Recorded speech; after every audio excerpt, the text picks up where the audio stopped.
Hey everybody, it's your girl Miss Sassy Lips. I am coming on here to talk to you guys about my micros that I completed on my birthday. It took a lot longer for me to do this because I was in and out of my apartment, going to school, not coming home till like 12:30 after school, and then still braiding. And then on top of that, just having to do other errands as well. So when you're definitely going to do your own hair, make sure you have a lot of time and that there's nothing that's going to keep you away from doing your hair. um so I did micros, single braids. These the other I have in my head is considered medium size in the braiding world, and so I have medium sized braids. My boobs look so weird on this camera. It's like,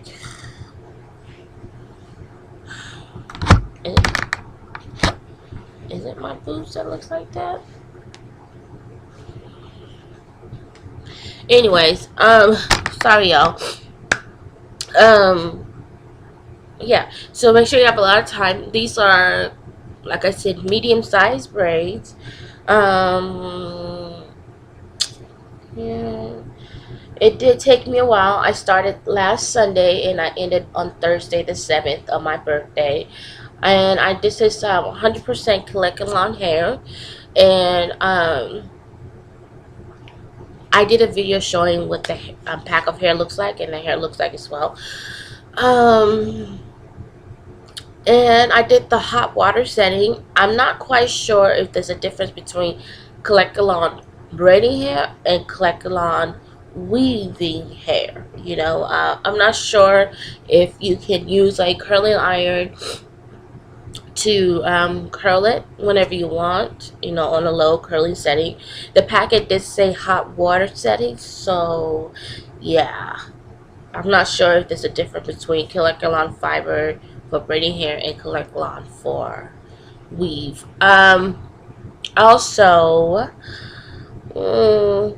what else did I want to say about this hair? Oh, I am going to leave this in for at least 6 to 8 weeks, and then at least once I will come and redo my edges once it gets old and and I'll just touch up on other areas that I feel like needs to be touched up. I have quite a bit of hair left. I only use one and not even a half pack, 1 1/3 pack of, or maybe a fourth, 1 1/4 packs of hair. So yeah, this hair is not that full, it's not that big, and I didn't want to make it so small. That was my own, so full, and also the braids so small. It's me who's doing it. That's one, and two, it's me who's doing it. I really didn't want to spend all that much time on braiding my hair. Maybe next time I will make them smaller, but I don't think I will be doing micros anytime soon again. It will be a long time before I do another install. Maybe at the end of the year, or maybe around a holiday where I know, like, I won't be back to work for another 3 days, or what I mean. For example, if a Friday was a holiday, my ass will be up Friday at 12 a.m. braiding. If Friday was a holiday, if Friday was going to be a holiday, my ass would start doing the hair after I get off work on Thursday, and then I'll take Monday and possibly Tuesday off after the holidays to finish the hair. So that's the only thing that I may do if a holiday like that comes around once this hair is out of my hair. And I may just put it in again. This is a protective style that I will be doing, that I did. I mainly did this as a protective style.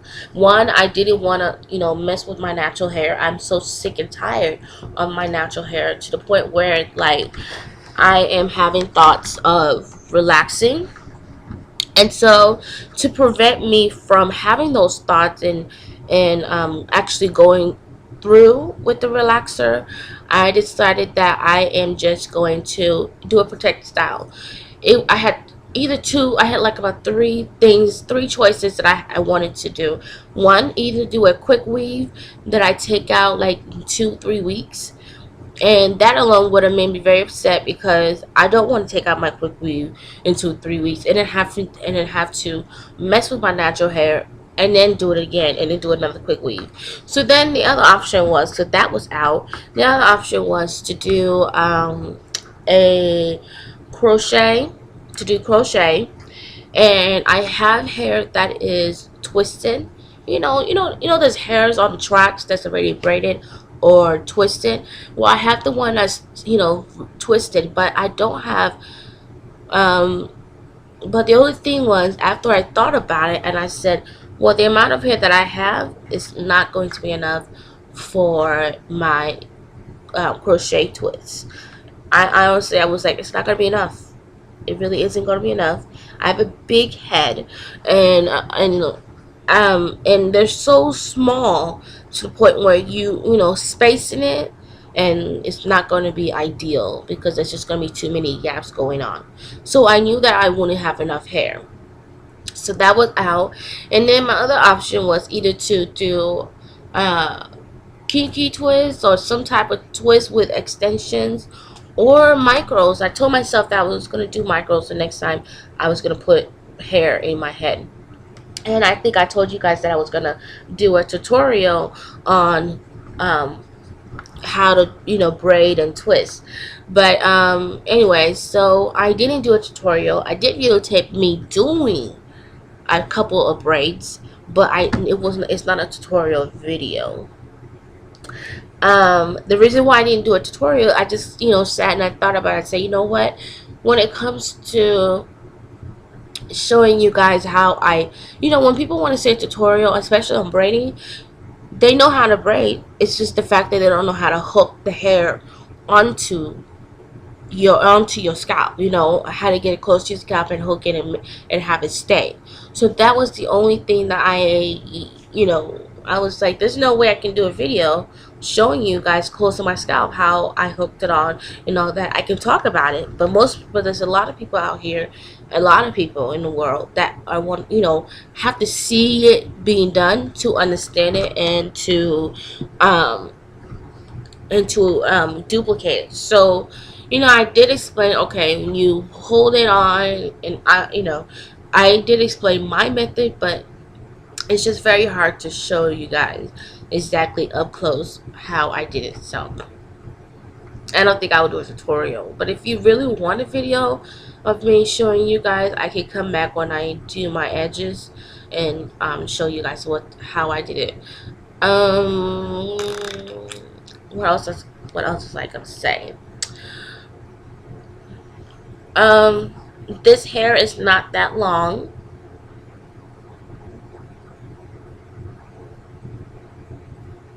Yeah, it's quite shorter from the last braids that I had done by the Africans. One of the reasons why I did my own hair is because I saved myself $180.